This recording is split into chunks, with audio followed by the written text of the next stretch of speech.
لاشوں کے نسبت صرف ایک فرعون کی لاش پر ہی سمندری نمکیات کی تہ جمے ہوئی تھی، جس نے اسے محفوظ رکھا اور گلنے سڑنے سے بچائے رکھا۔ اس تصدیق کے بعد اسے فائنلی فرعون کی لاش قرار دے کر میوزیم کے اندر محفوظ کر لیا۔ سن 1982 کے اندر یہ ممی خراب ہونے لگی تو اس وقت کی مصری حکومت نے فرانس کی حکومت کو درخواست کی کہ اسے خراب ہونے سے بچایا جائے اور جدید سائنسی انسٹرومنٹ کی مدد سے اس کی موت کی وجہ کو بھی معلوم کیا جائے۔ چنانچہ مصری اور فرانسیسی حکومت نے مل کر اس ممی کو فرانس لے جانے کا انتظام کیا۔ جب فرعون کی لاش کو فرانس پہنچایا گیا تو ایئرپورٹ پر اس دور کے فرانسیسی صدر بذات خود حکومت کے تمام اعلیٰ عہدیداروں، تمام وزراء اور فوج کے افسران سمیت اس کے استقبال کے لیے موجود تھے۔ یہاں فرعون کی لاش کا استقبال کسی عظیم بادشاہ کی طرح کیا گیا۔ فوجی دستوں نے اسے سلامی دی اور اس کی ممی کو ماہر ڈاکٹروں کی ٹیم کے حوالے کر دیا۔ اس ٹیم کے سربراہ تھے ڈاکٹر مورس بقائے، جو مذہبی طور پر کرسچن تھے۔ جب مائکروسکوپک ٹیسٹوں کے ذریعے ممی کے تمام اعضاء کا باریک بینی سے جائزہ لیا گیا تو معلوم ہوا کہ اس کی لاش اور جسم کے اندر سمندری ذرات ابھی تک موجود ہیں، یعنی یہ کنفرم ہے کہ اس کی موت سمندر میں ڈوبنے کی وجہ سے ہی ہوئی تھی، کیونکہ سمندری پانی کے اندر ہی اس قدر نمکیات پائے جاتے ہیں۔ مگر ایک بادشاہ کی موت پانی میں ڈوبنے کی وجہ سے ہو، یہ سوچنا بستروں پہ خوبصورت لباسوں میں سونے، چاندی، ہیرے، موتی، جواہرات سے جڑے اعزاز کے ساتھ اس زمانے میں دفن کیے جاتے تھے، اور یہ مرنے کے بعد دفنانے تک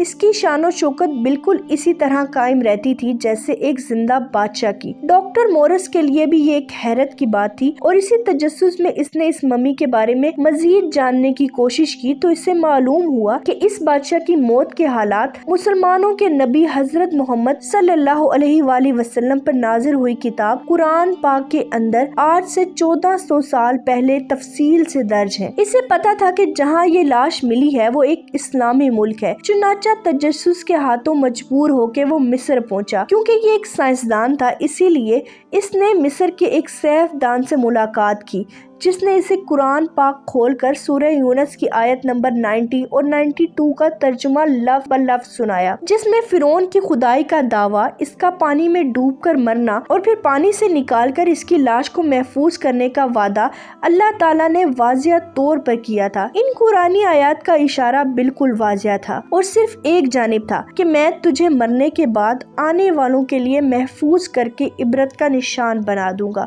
ڈاکٹر مورس نے جب اس قرآنی آیات کا ترجمہ پڑھا تو بے اختیار چل اٹھا کہ بالکل قرآن سچی کتاب ہے، اس کا ایک ایک لفظ اور اللہ تعالیٰ کے آخری نبی حضرت محمد صلی اللہ علیہ وآلہ وسلم سچے ہیں۔ اسی وقت کلمہ پڑھا اور مسلمان ہو گیا۔ قدیم مصر کے اس فرعون توتن خامن کو عام طور پر ایک طلسماتی بادشاہ کے روپ میں شمار کیا جاتا تھا، جو بڑے روب و جلال والا اور مضبوط جسم کا مالک تھا۔ لیکن ایک طویل سائنسی تحقیق کے بعد اب اس کی اصلیت دنیا کے سامنے آ گئی ہے، کیونکہ ماہرین آثار قدیمہ، تاریخ دانوں، سائنس دانوں اور میڈیکل سائنس کے ماہرین نے مل کر مصری شہر کے اندر فرعون کے مقبروں کے شہر میں موجود توتن خامن کے ڈھانچے اور باقیات پہ جب جدید ٹیکنالوجی کی مدد سے ریسرچ کی اور سپر کمپیوٹر کی مدد سے ہزاروں جسمانی نقوش کی مدد سے اس کے جسم کے خد و خال کی تصویر بنائی تو معلوم ہوا کہ یہ فرعون قدرے نازک جسم کا مالک تھا۔ اس کا بایاں پاؤں ٹیڑھا تھا اور بیماری اور کمزوری کی وجہ سے وہ چھڑی کے سہارے چلتا تھا۔ اس کے والد خناتون اور اس کی والدہ کے ڈی این اے کے نمونوں سے بھی یہ معلوم ہوا ہے کہ اس کے والدین آپس میں بہن بھائی تھے۔ ماہرین کا کہنا ہے کہ اس فرعون کی جسمانی خامیوں، کمزوریوں کی وجہ یہی تھی کہ اس کے والدین کا